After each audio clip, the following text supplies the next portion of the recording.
Meetings में कि अगर गिरफ्तारी की सूरत में हमने रियासती अदारों पे हमलावर होना है, और 9 में तो जब गिरफ्तारी उनकी होती है और वो जो एक बार बार विदन पार्टी बात कर रहे थे, जैसे मैंने आपसे बात की है मुराद सईद को लेके, आदम स्वाति साहब को लेके, बाकी दीगर जो रहनुमा थे इस तरह, तो वो माइंड सेट जो इस बात पे यकीन रखता था कि अगर हमें अदारों के ऊपर हमलावर होना तक जाना, अटैक करना या उनके इंस्टॉलेशंस पे हमला करना पड़ता है, तो उससे दबाव क्रिएट हो सकता है। जिन मीटिंग्स का मैं देखता रहा हूँ, जब ये लोग बात करते थे कि अगर हमें रियासती अदारों के ऊपर हमलावर भी होना पड़ता है, तो इस बयानिए को इमरान खान सपोर्ट करते थे, इस पॉलिसी को सपोर्ट करते थे। उनको शायद अदारे से भी ये एक इंफॉर्मेशन या ऐसी मैसेजिंग थी कि शायद इस सारी सिचुएशन में आर्मी चीफ चेंज हो जाए। लॉन्ग मार्च जनरल आसिम की तैनाती रोकने के लिए किया था इमरान खान ने। ऑफ कोर्स वो एक तैनाती को भी रोकना था, फिर वो सारा एक पूरा माइंडसेट चलता आ रहा था।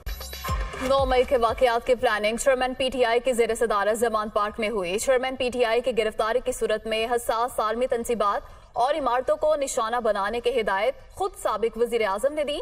9 मई के हमलों का मकसद फौज पर दबाव डालकर जनरल आसिम मुनीर को ओहदे से हटाना था। अक्टूबर 2022 में लॉन्ग मार्च जनरल आसिम मुनीर के बतौर आर्मी चीफ तैनाती रोकने के लिए किया गया। रियासत मुखालिफ बयानिया चेयरमैन पीटीआई की हिदायत पर बना। तहरीक इंसाफ में हमाद अजहर, मुराद सईद, आजम सवाती और फरूख हबीब फौज मुखालिफ थे। चेयरमैन पीटीआई ने फौज से टकराव की पॉलिसी की क़यादत की और गिरफ्तारी से बचने के लिए वर्कर्स की ज़हन साजी की।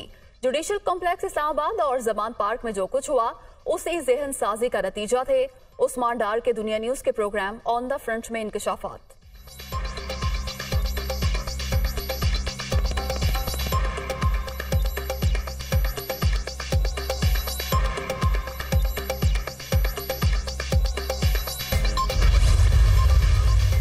9 में एक ऐसा मैं समझता हूँ कि शर्मनाक सान्य है, जिसकी जितनी भरपूर मजम्मत की जाए वो कम है, और वो एक ऐसा स्याह धब्बा है जिसे अब वक्त लगेगा धुलने में। मैं समझता हूँ कि पाकिस्तान तहरीके इंसाफ की एज ए जमात 9 मई के बाद बुनियादें हिल के रह गई हैं। जो शख्स इसका जिम्मेदार है वो आइडेंटिफाई होना चाहिए, उसे निशाने इबरत बनना चाहिए। मैंने ना बड़ा सोचा है ख़ास तौर पे पिछले 1-1.5 माह में, और मैं इस नतीजे पे पहुंचा कि मैं इस बयानिए को जो रियासत मुखालिफ बयानियाँ चल रहे हैं या फौज मुखालिफ बयानियाँ चल रही, इस बयानिए के साथ चलना मुश्किल है, और ना ही मैं इस चीज़ के लिए आया हूँ पॉलिटिक्स में। और मैंने फ़ैसला यही किया है कि पाकिस्तान तहरीके इंसाफ और सियासत दोनों को खैरबाद कह दूँ। पार्टी की मौजूदा सूरत हाल के जिम्मेदार चेयरमैन पीटीआई हैं। सरबराह तहरीक इंसाफ ने रियासत मुखालिफ बयानिए को सपोर्ट किया। 9 मई के ऐसा स्याह धब्बा है जिसे धुलने में वक्त लगेगा। इस शर्मनाक सानहे की जितनी मजम्मत की जाए कम है। 9 मई के वाकयात में मुलव्वस अफराद को निशान इबरत बनाया जाए। रियासत और फौज मुखालिफ बयानिए के साथ चलना मुश्किल है। मैंने तहरीक इंसाफ और सियासत को खैरबाद कहने का फैसला किया है। उस्मान डार का दुनिया न्यूज के प्रोग्राम ऑन द फ्रंट में पीटीआई और सियासत छोड़ने का ऐलान।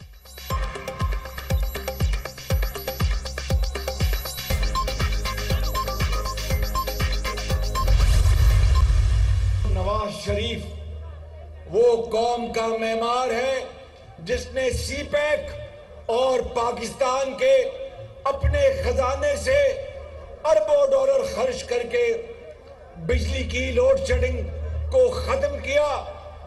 उस नवाज शरीफ को एक साजिश के तहत 2017 में एक जाली मुकदमे में पनामा से शुरू हुआ और अकामा में उनको सजा दी गई।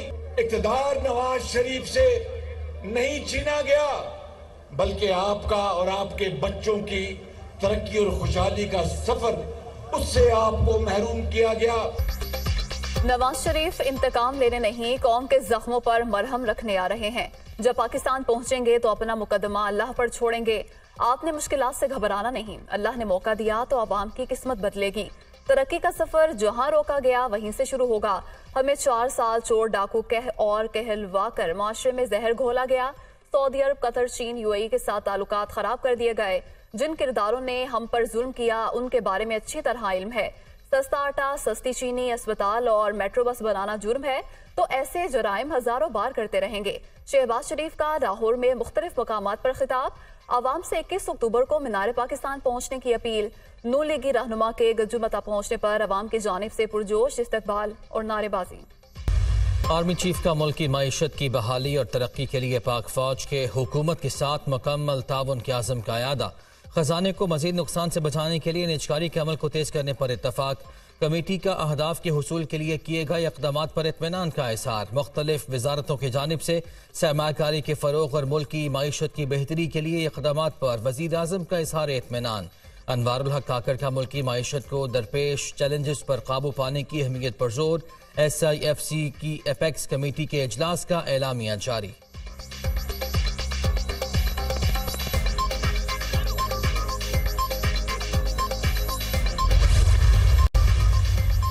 खलीज ताउन कौंसिल के साथ आजादाना तिजारत का मुआहदा तय। बहुत जल्द मुख्तलिफ मुल्कों से सरमायाकारी आना शुरू हो जाएगी। अफगान ट्रांजिट ट्रेड मुआहदे में कानून के मुताबिक बेहतरी लाई गई। ओवरसीज पाकिस्तानियों का भेजा गया पैसा गैर कानूनी तरीके से बाहर मुंतकिल हो रहा था। हुकूमती इक़दामात से अब डॉलर्स की गैर कानूनी मुंतकिली रुक गई। निगरान वज़ीर तिजारत गोहर एजाज की मीडिया ब्रीफिंग। रवां साल भी गैस लोड शेडिंग होगी। LNG के 2 कार्गो आ रहे हैं। रवां साल दिसंबर तक गैस की कमी का मसला बहुत हद तक हल हो जाएगा। निगरान वज़ीर तवानाई मोहम्मद अली की गुफ्तगू।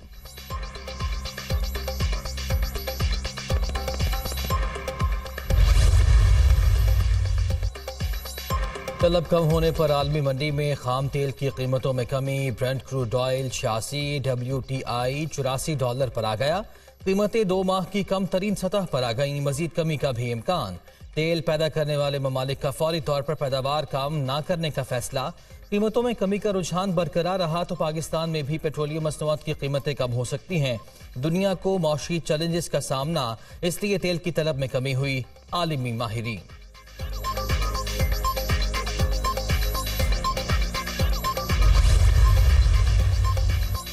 बलोचिस्तान में अफगान सरहद के करीब चमन क्रॉसिंग पर अफगान सिपाहियों की फायरिंग। पाकिस्तान से पैदल अफगानिस्तान दाखिल होने वाले 2 पाकिस्तानी शहरी शहीद, 12 साला बच्चा शामिल, 1 बच्चा जख्मी भी हुआ।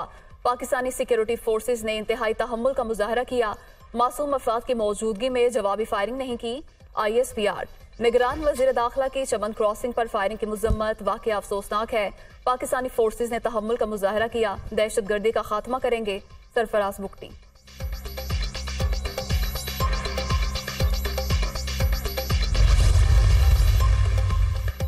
कराची में हैदराबाद रिजवी की गाड़ी छीन ली गई। मुलजिम असलहे के जोर पर ड्राइवर को साथ ले गए, कुछ दूर ले जाकर छोड़ दिया। छीनी गई गाड़ी इस्लामाबाद में रजिस्टर्ड है। रहनुमा MKM का बेटा गुलशन इकबाल अस्पताल में दोस्त की इयादत के लिए गया था। वारदात का मुकदमा दर्ज। तालीम और तरबियत के मीनार रोशन। वक्त के बदलते तकाजों के साथ तालीम के अंदाज भी बदलने लगे। इंटरनेट बुनियादी मालूमात के फराहमी का बड़ा जरिया। तलबा के नजदीक मुअल्लम की अहमियत आज भी अपनी जगह मौजूद। आज दुनिया भर में असातिज़ा का दिन मनाया जा रहा है। तलबा को ज़ेवर तालीम से आरास्ता करने वाले टीचर्स को सलाम।